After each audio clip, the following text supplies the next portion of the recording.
You're listening to the Angry Marks Podcast Network. So you were saying you like being a face better than a heel? Actually, I still prefer being a bad guy 9 out of 10 times. But in the last year, I've became a good guy almost everywhere I went because I've been in a lot more alternative places.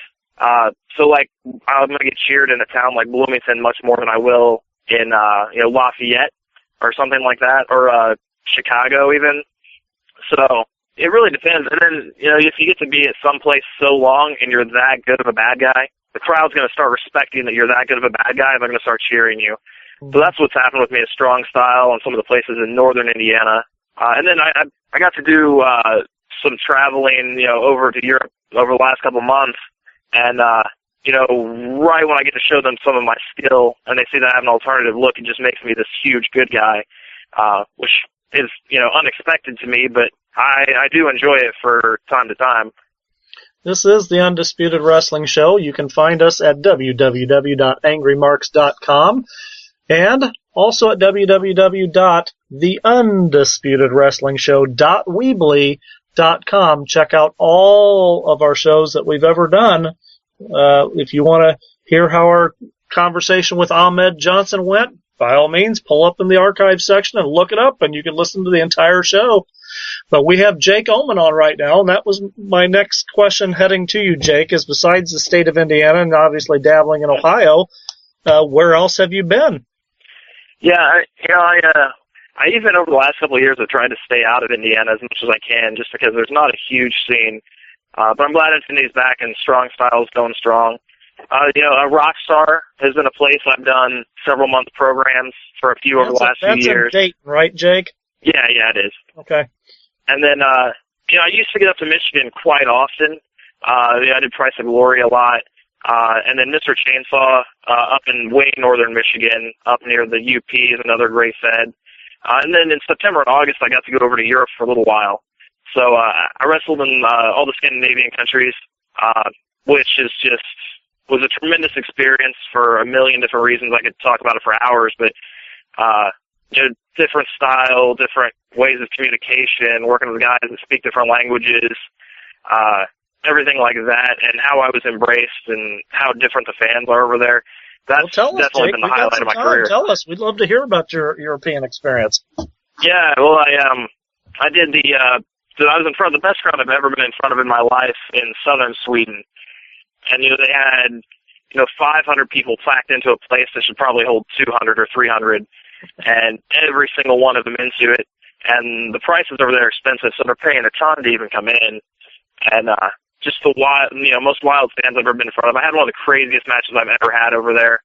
But it was one of those things like we just fired on all cylinders, even though we couldn't necessarily speak the same language, which was also just a great learning experience because a few of the matches I had, I was in a three-way with an Italian fellow and a Danish fellow, and we didn't speak any of the same language. So I walked right into that situation. I was like, I'm structuring this, and its success or failure is all going to be on me. So I had to work so much harder to try and make it something great, and I thought it turned out amazingly, But I was able to just learn so much in such a short period of time. Hang on, Jake. How were you able to? What made you make that call? I guess knowing were these other two guys that you were with, were they Scandinavian? One fellow was Italian and spoke very little English, so he was an Italian-speaking fellow, and then the other was Danish. Okay, so what made you decide to take the lead as opposed to following their lead, because they're probably a little more acclimated to that particular style of wrestling than you? Yeah, just the challenge. Yeah. Any more? I like to think I have a great mind for the business, because that's all this is the psychology and the storytelling. So anything that's a challenge, I want in. I walked into the situation as like, I completely want to do this. And luckily the other guys were cool enough to go with it. And I didn't know until afterward, but they were both very inexperienced guys. So we all three got thrown into a really complicated situation. And, it was a challenge, which is how I do all of my matches. I want to learn the most. I want to benefit the most. And sometimes you have to learn by screwing up, but sometimes it just fires on all cylinders and, you're successful. And luckily over there, all my matches I had in Europe were a great success, actually.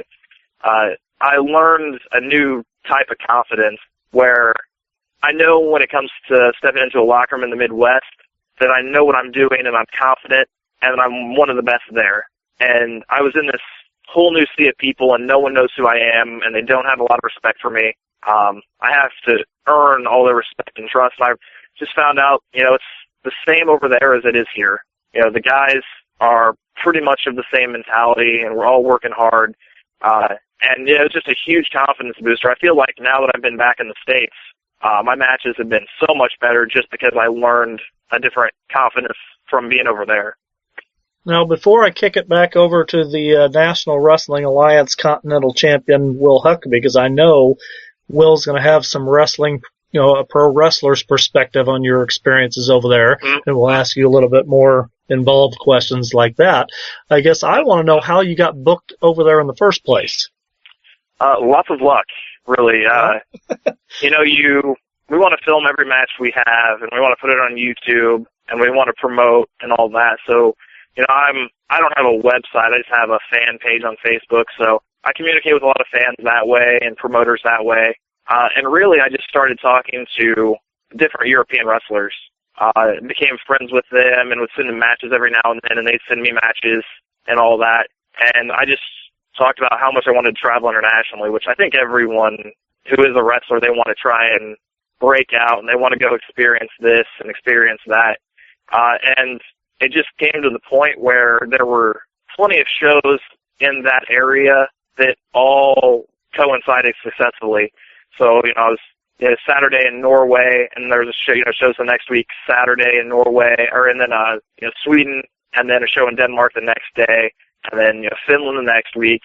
So I really was just able to string a few shows together because they don't have a lot of shows over there. It's more of a once every couple months thing for the companies, and a few run monthly. So I was able to just string enough of them together and start talking with all the promoters, and it just fell into place where I'm not going to get brought over to a place for just one show. That's just not a great investment. However, if I can go over there for multiple shows and have my own little mini tour, it's just a better option for all of us involved. So it just, all of the things fell into place. I don't know if they'll fall into place like that anytime again soon, but I couldn't be more thankful that it did.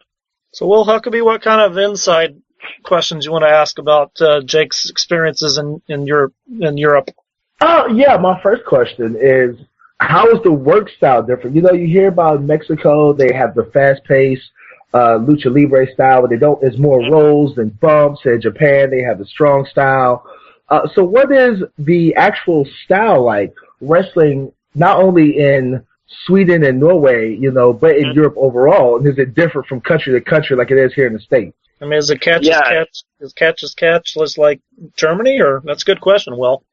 Yeah, I from the outside, and I'd watched some of these companies' shows before I went over there, so I would know a little bit. I was expecting the Scandinavian countries to be more catch as catch can, or like a European style of technical wrestling.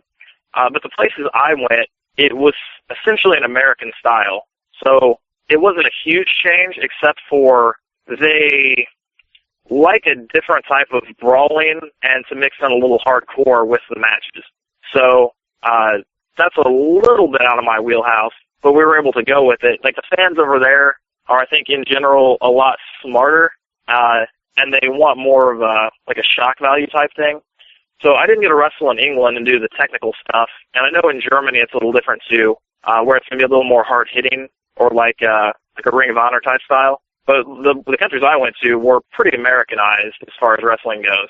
So it wasn't a huge, huge difference, except for, it's really hard to explain. You kind of just have to, it's a very American style, but you have to throw in a few aspects of brawling or hardcore every now and then to kind of really suck them in. At one point in this tag match I was in Sweden, the other team just randomly pulled out a ladder, kind of on the fly. I was like, all right, well, we're going to go with this. And the fans are younger and wild and kind of bloodthirsty. So it was just, it was fun to go with. Luckily, they weren't bloodthirsty in like a death match way, just as this is unexpected and we need to be shocked kind of way. they still respected the technical wrestling, because I was able to do a lot of my technical stuff over there. So they still respected that, but they wanted that little something extra. So, did you, being that most of the majority of the fans and the wrestling was more Americanized, once they found out that you was from the good old US of A, did your popularity skyrocket?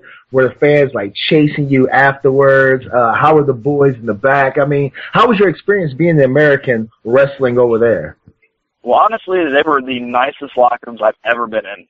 Just as a people, everyone was super welcoming and super nice and supportive. And they would even, actually, I don't know if there were anyone in the locker rooms whose first language was English, but they had such a respect for me that they would come up to me and speak in their extent of English. So they would show me that, but I still had to prove myself in the ring later. But they gave me a real opportunity. And then I think my look helped me a lot with the fans, because it's kind of a metal culture over there. Like, they like the heavy metal and the kind of out of the box in those countries I was in. So I think right when I came out, I caught everyone's attention. And I think the fans, like what happens here, if you're at a show in the States and someone's here from another country, the fans are kind of automatically drawn into you. Like, oh, well, this guy's from England, or oh, this guy's from Germany. They want to be impressed. So I think it might even be a little easier to impress them. If you can go out there and right off the bat show that you're serious, they'll automatically buy into you. And even though I was supposed to be a bad guy at all these shows, I still had a good core group of the audience behind me.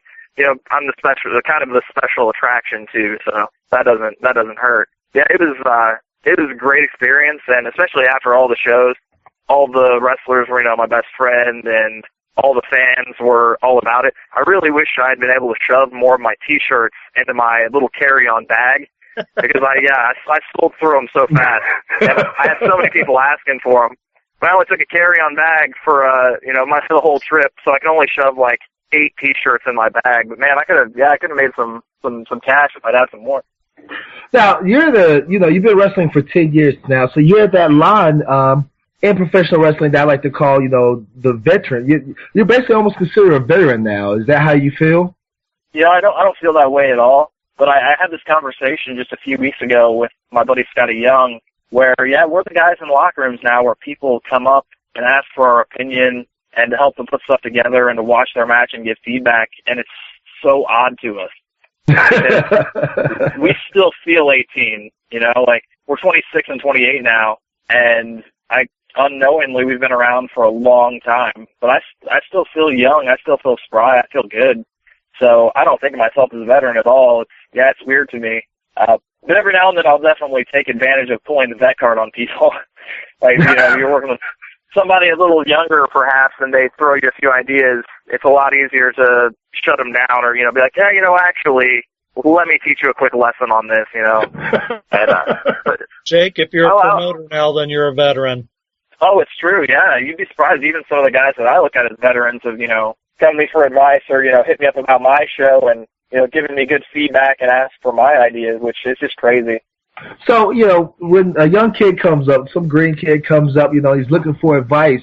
What's the first piece of advice that you always tell a new kid when it comes to wrestling? Hit the gym. Hit the gym. Even if they look great. Hit the gym. Because it took me 5-6 years to realize that on my own. Like, I looked like shit for so long and didn't realize if I had just looked good from the beginning that my, bookings would have skyrocketed and I would have got a lot more respect. So I always just tell them, even if they're in great shape, just get better, because even all the WWE guys, the veterans that came before us, like, they're trying to get in better shape and they might be able to wrestle a 60-minute Iron Man match, no problem. Whereas, some of these guys are going to be struggling to wrestle for 5 minutes or 10 minutes really, fast-paced or hard. So really that's, that thing, you have to be aesthetically pleasing too, which I hate that fact sometimes, but I'll tell them that. And then when it comes to matches, psychology, just story, because so many people are full of that energy and like youthful exuberance of, man, I got to do this flip and this move and that move. And that's not really what it's all about. Like, those are just cool, awesome little bonuses to whatever story you're going to tell tonight. You know, I can bust out a couple of high-flying moves and cool moves, but you better believe if I'm going to do them, it's going to be after I've laid that foundation and I've got the crowd ready for it, you know. So it's like psychology is what I'll stress to anyone, you know. And I think sometimes it might take years to get that. It took me years to get that. So I was going to say, before you ask your next question, I need to jump in on a remark he made, and it's something that I've seen firsthand too, and I wanted to get Jake's thoughts on it real quick. Will, I apologize.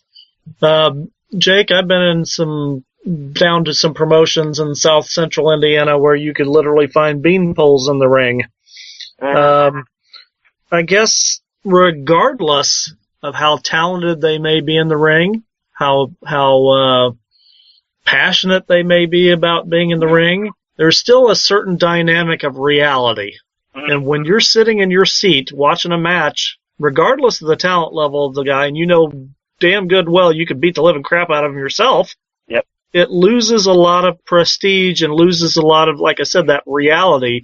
What do you think? I mean, do you say anything to these wrestlers when you see these kids come out whose arms look like they haven't hit a weight in their entire life? I mean, do you say something to them? And when you have to work with them, what do you do? You know, for the most part, I will try and give people feedback if I think their head is in the right place. I think there are a lot of people that actually are content with only wrestling in the one town they've wrestled in for 5 or 6 years, or are going to be for 20. But a lot of the guys, you know, especially the bean poles or the guys that obviously don't hit the gym, you know, I'll let them know that, hey, you might have all the talent in the world. Like, you might have a mind for the business and you might be able to really go, but unfortunately, you're not going to be on TV on Monday, you know. So as much as I hate it sometimes, you have to kill in the gym and you have to look the part. And I think it's really important to remember who we looked at as kids and who we still look at as now on TV and think, that guy is good. You know, if you don't think you have a TV caliber body, you need one, because if everyone knows that it's not a legitimate competition, but we want them to think that, so we need legitimate athletes. You know, you don't see a football player like J.J. Watt take off his pads and expose a huge gut. Like, no, the dude's overflowing with muscle, because to be the best defensive player in the NFL, he needs to be the best athlete on that side of the ball in the league. You know, the same with, you know, a basketball player or a baseball player. So granted, some of these are more like a skill position, but if they don't look like an athlete, you know, you're just not going to buy them as that, you know. And it's going to be a lot harder for them to stand out. You got to remember, it needs to look as much like a legitimate competition as possible. So yeah, and it took me years to get that. It took my friends years to get that too. Like, Russ eventually just realized one day, he woke up and was like, I need to be huge, because I might be the biggest guy in Indiana, but if you stick me next to Rusev or Mark Henry on TV, I'm small. So I have to get big. Even the smaller guys that I used to look up to, like I mentioned earlier, like Eddie Guerrero and Chris Benoit were like my two go-tos, and then like a Jericho. And man, when those guys, especially if were at their peak, they looked phenomenal. It doesn't matter if they were 5'8" or 5'9". They're carrying around more muscle than I have right now. You know, they're carrying around 240 or something like that, stacked with no body fat. They look like top-tier athletes. I mean, even Jake, look at Seth Rollins. He's 215 maybe, but he's built, and you can tell he's an athlete. You look at some of these guys who are quite content being weekend warriors and living out their dream in the ring. Yes, I'm a professional wrestler, but are they hurting the business? You know, I have to say they are. And really, as far as body types right now, I think it's the easiest to get in, because it's not necessarily a huge man business. It's an athletic man business. Like you said, Seth Rollins is a great example. He might not be the most muscular man in the world, but you look at him and you're just impressed by how good of an athlete he is. Like Dolph Ziggler, they might be shredded and be defined and this and that, and it gives them that legitimacy. They don't have to be Hulk Hogan size. So anyone has hope nowadays. You don't have to be 6'6", like you did in the 80s or early 90s. You can be 5'8" and make it. You can be 5'10" and 6 foot tall and make it. You just have to look like a legitimate athlete. Even Daniel Bryan might not be shredded or huge, but you can tell he's a legitimate athlete. And sitting in the front row, you're probably going to think, even if you're a big guy, Daniel Bryan could probably kick my ass. Yep. Like, whether it's his heart or his skill or whatever, like, yeah, he could probably kick my ass. And, I do hate to say it, and sometimes I am very blunt to these guys and just saying, like, you're not going to make it and you're hurting the business. And I wish somebody had told me that so much sooner. Because if somebody had told me that so much sooner, I could be such a better athlete right now, and that would have increased my chances of being somewhere major by now. I've only been destroying the gym and watching my diet for the last 4 years, and I've made tremendous gains in 4 years, but nothing compared to what I could have made in 10 years, Morningstar, thank you for indulging me. What you got for him? Actually, Rick, you was actually going along the line that I was talking. That I was actually going to go into, as far as guys looking the part. But it's not just the skinny guys. There's also these guys who are grotesquely obese. Because I used to be one of those really big guys that felt like, hey, as long as I can get it done in the ring, it doesn't matter what I look like. Do you feel the same way about these guys who are 100 pounds overweight? Oh, totally, man, totally. And yeah, I think everyone goes through that thing. When they start off in the business, they don't realize how important it is to hit it from all angles, like gym and diet and this and that. Like, if we want to be a successful professional wrestler, we don't just have to look at it from a wrestling standpoint. You have to look at it from a business and an entertainment standpoint, which are going to coincide with becoming a gym rat or counting your calories, which they're pains in the ass, but it has to be done. And the guys that are, I don't know if I'd rather watch the bean poles or the guys that are obese. No. But think back to when you were a kid, even maybe Miller High School, if you ever got into a fight with the fat kid and people oh, he's big. But, if you knock him down, the fight's over. Right. It doesn't mean that there's a difference between being big and a difference between being fat. And I think that a lot of the times people just put the two in the same category. Russ Jones is big. He's not fat, and there's a lot of dudes that are just fat, but they're not big. Yeah. And I was going to say, what do you say to these guys, these young guys who need to lose weight? And then they say, well, what about Congo Khan or guys like him? What do you say to those guys in that situation? I'll tell them, yes, there are exceptions to the rule, and you can always kind of rewrite the book, but don't plan on you being the exception to the rule. 1% of people might make it, but how about you work harder than everyone and you just become one of that 99%? So, exactly. You can't think that you have to fire on every cylinder anyway to be successful in the business. The more you fire on, the more successful you're going to be, if it's at a little tiny indie show or if it's with the WWE. Now, granted, I was a huge fan of Mick Foley when I first got into into wrestling. Huge fan of Mick Foley. Unfortunately, people are going to look at Mick Foley and think, oh, well, I can have that build too and be successful. And they're not going to realize that Foley had probably more passion and heart than they do. I don't want to sound callous, but there's a reason he succeeded. His mind and his heart and his passion were so great that even his body couldn't hold him back. And he used it in the right way. I really do think the Indies are full of people who think they can be the exception to the rule, and they're really just unknowing about it. Okay, Jake, time is starting to run out on us. Let's talk about where does the business take you from here, Jake? What is your aspirations? What do you want to see in professional wrestling for yourself? Really, if I'm not in Japan or in the WWE, or at least had a shot or an opportunity or some type of tryout in the next 12 or 18 months, I'll call it a day. I'll totally call it a day, or just accept your fate that you'll be an independent wrestler? No, I can't accept that. Okay. I love and hate the indie scene, but I'm not going to be the guy who is the best, known as the best in Indiana for his career. So I need to be somewhere major. My trajectory always has to be going up, and if ever my momentum stops or plateaus or goes down, That's done. I think that I'm good enough for a shot in these places.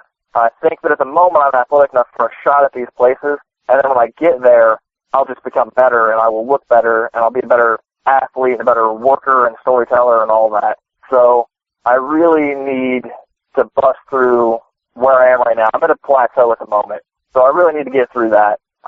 Like I said, I have a lot more confidence, just coming back from Europe now. I just did the Harley race camp last month, so they had, Dr. Tom Pritchard was there, and then they had representatives from NOAA and New Japan there. So I think things are moving in the right direction. I don't know what is next, but yeah, if I'm not in a major promotion, even major indies in the next year or so, that's probably going to be the end of the line. But I really have no doubt that I will be. I wish I just would have woken up one day and gotten it at a lot earlier age. But it's still cool because I have plenty of time. But I don't want to behave like I have plenty of time. I want to get out there and hit the road as if my career is over tomorrow, Right. So, Jake, before we wrap it up with you, we got a lot of listeners out there who may not be familiar with you. Tell them how they can get a hold of you, Facebook, Twitter, all that fun stuff. Yeah, for sure. And, thanks for listening to me rant and ramble. I can get on a real tangent sometimes. But, I'm a fan page, Jake Omen. Right, Oh, I think that's part of having a podcast. You have to have that ability. That's entertaining. So hopefully a few people listen to this and were entertained by my rant. But yeah, you have to have a good rant to have a good podcast, I think. Yeah, I on Facebook, just type in Jake Omen. I have a fan page, like it on there. I say my upcoming dates, my results, all that. I have a Twitter at Jake Omen 2012. And then Omen Wrestling at hotmail.com. You can always email me or you can message me on Facebook, for bookings or for more information or merch or anything like that. Got any new shirts or anything out?